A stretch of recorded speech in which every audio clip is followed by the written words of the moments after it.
Hi guys, நம்ம இப்போ சோலோவாக வண்டி எடுத்துகிட்டு கிளம்பிட்டோம். டீசலை போட்டுட்டு உங்களுக்கு எங்கே போகிறேன் என்னன்னு சொல்லிடுறேன்.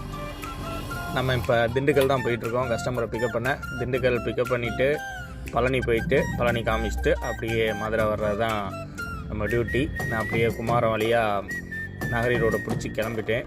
வியூவெல்லாம் சூப்பராக இருந்துச்சு. அங்கே நம்ம மதுரைன்ஸ் செமனல்லூர் ரோட்டை போவீங்களா இல்லை குமாரம் நகரி வழியாக யூஸ் பண்ணுவீங்களான்றதை கமெண்ட் பாக்ஸில் கமெண்ட் பண்ணிடுங்க. அப்படியே ஹைவே ஏறி நான் அப்படியே டோலுக்கு ரீச் பண்ணிட்டேன்.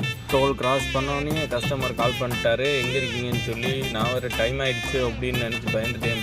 பார்த்தா அவர் அப்போ தான் திருச்சியே கிராஸ் ஆகிருக்கு, நீங்கள் பொறுமையாக வாங்கன்ட்டார். அப்போ நம்ம அப்படியே ஜீப்பும்பா போட்டு திண்டுக்கல் ஜங்ஷன் ரீச் பண்ணிட்டோம். ஜங்ஷன் ரீச் பண்ணிட்டு அப்படியே நான் டிஃபனை முடிச்சுட்டு அப்படியே மறுபடியும் ஒரு ஜீப்பும்பா போட்டு பழனி ரீச் பண்ணிட்டேன். பழனி வியூ பாருங்கள், சூப்பராக இருந்துச்சு. ஆனால் கோயிலுக்குள்ள மேலே தான் போக முடியல, சரியான கூட்டம். ஐயப்பன் சீசனால் சரியான கூட்டமாக இருந்துச்சு. அப்படியே பழனி அவுட்டர் வியூவும் அப்படியே எடுத்துகிட்டு அப்படியே நம்ம வண்டி வேறு தனியாக இருக்கும். சரி வண்டிக்கிட்ட போவோன்ட்டு கிளம்பி வந்துக்கிட்டு இருந்தேன். அப்புறம் கஸ்டமரே கால் பண்ணிட்டாரு, சரி கிளம்புவோன்ட்டு மதுரை இப்போ பஸ் பிடிச்சி கிளம்பிட்டான். கிளம்பி ஒரு 5 நிமிஷத்தில் மறுபடியும் ஒரு ஜீப்பும்பா போட்டு கஸ்டமரை கொண்டு வந்து ஹோட்டலில் இறக்கி விட்டாச்சு. Customer happy. அண்ட் அடுத்த டியூட்டியில் பார்க்கலாம்.